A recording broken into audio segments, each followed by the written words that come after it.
O mistério da fazenda abandonada em Goiás.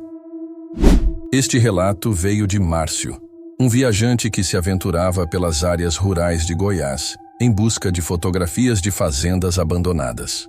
Ele compartilhou sua experiência com um amigo próximo, que agora nos conta esta história. Márcio era apaixonado por registrar lugares esquecidos e encontrou durante suas buscas uma antiga fazenda isolada, escondida em meio a uma mata densa. A propriedade tinha uma arquitetura peculiar, com paredes de adobe desgastadas e janelas de madeira que pareciam ter sido abandonadas há décadas. Assim que chegou, algo já parecia estranho. O silêncio ao redor era quase ensurdecedor. Não havia o som de pássaros, grilos ou qualquer outro ruído da natureza.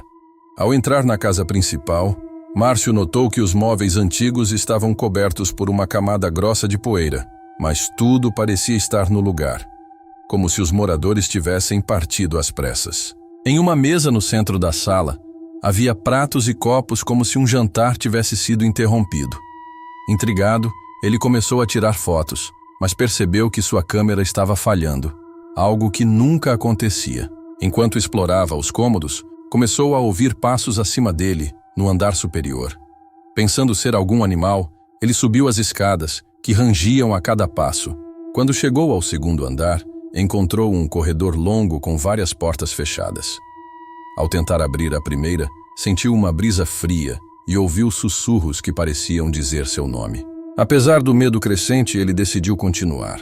Ao abrir a última porta do corredor, encontrou um quarto com uma cama de ferro e um espelho antigo. Quando se aproximou do espelho, viu algo que o deixou paralisado. Uma figura alta, encapuzada, estava atrás dele. Quando se virou, não havia ninguém. O medo o dominou e ele saiu correndo da casa. De volta ao carro, percebeu que suas fotos estavam todas borradas, como se algo tivesse interferido.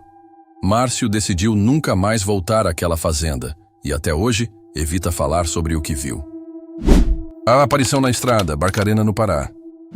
Este relato foi compartilhado por Joana, que vive em Barcarena, uma cidade localizada no Pará. Ela contou essa experiência à sua família, que até hoje evita passar pela estrada mencionada. Tudo aconteceu numa noite de novembro, quando Joana voltava de um casamento na casa de amigos. Ela decidiu pegar um atalho por uma estrada menos movimentada, cercada por vegetação densa.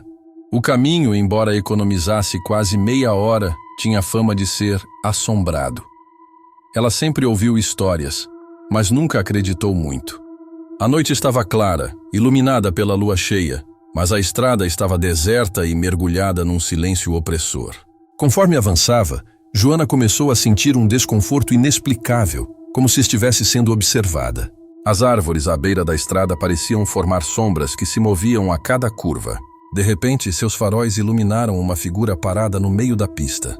Era uma mulher com cabelos longos e desgrenhados, vestida de branco, segurando algo que parecia um buquê de flores murchas. Joana freou bruscamente, seu coração disparado. Quando tentou desviar, percebeu que a figura já não estava ali. Achando que estava cansada e vendo coisas, ela decidiu seguir viagem. No entanto, poucos metros adiante, a mulher apareceu novamente, desta vez à beira da estrada, olhando fixamente para ela com olhos fundos e brilhantes. Joana acelerou, tentando não olhar para trás, mas a figura parecia acompanhar o carro, mesmo sem se mover.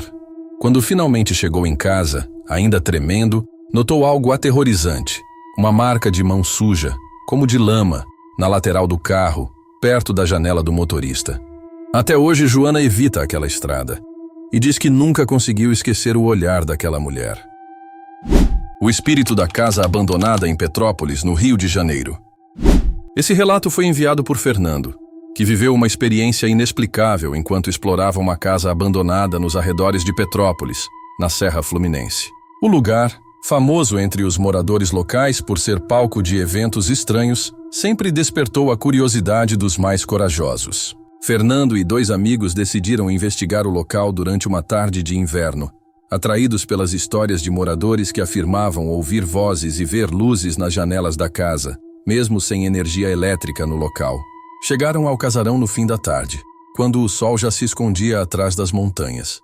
A casa tinha paredes descascadas, janelas quebradas e uma porta de madeira velha que rangia com o vento.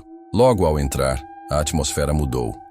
O ar parecia mais frio e pesado, e um silêncio absoluto tomava conta do ambiente, quebrado apenas pelo som de seus passos ecoando no piso de madeira podre. A primeira coisa que notaram foram marcas estranhas nas paredes, como arranhões profundos que pareciam formar símbolos incompreensíveis. Um dos amigos tentou fazer piada para aliviar a tensão, mas sua voz soou abafada, como se a casa absorvesse o som.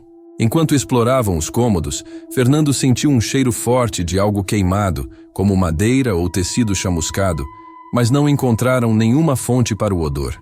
Ao subir as escadas, ouviram claramente o som de passos pesados no andar de cima, embora soubessem que estavam sozinhos. Um dos amigos, tomado pelo medo, sugeriu que fossem embora, mas Fernando insistiu em continuar. No último andar, encontraram um quarto com uma cama antiga e uma cadeira de balanço. Quando se aproximaram, a cadeira começou a balançar sozinha, lentamente, como se algo invisível estivesse sentado ali. Nesse momento, um frio gelado percorreu a espinha de todos, e um dos amigos gritou ao ver a sombra de uma figura alta no canto do quarto. Mas quando iluminaram o local com a lanterna, não havia ninguém. Desceram as escadas correndo, mas ao chegarem na porta de entrada, a porta estava fechada e parecia trancada, apesar de nunca terem mexido nela. Enquanto tentavam abrir a porta, ouviram uma risada baixa e assustadora que parecia vir de todos os lados. Finalmente, conseguiram sair e correram para o carro sem olhar para trás. Fernando nunca voltou àquela casa, mas diz que até hoje tem pesadelos com a risada que ouviu naquele dia. Ele acredita que o casarão guarda um segredo sombrio e que o espírito que ali habita não quer ser perturbado.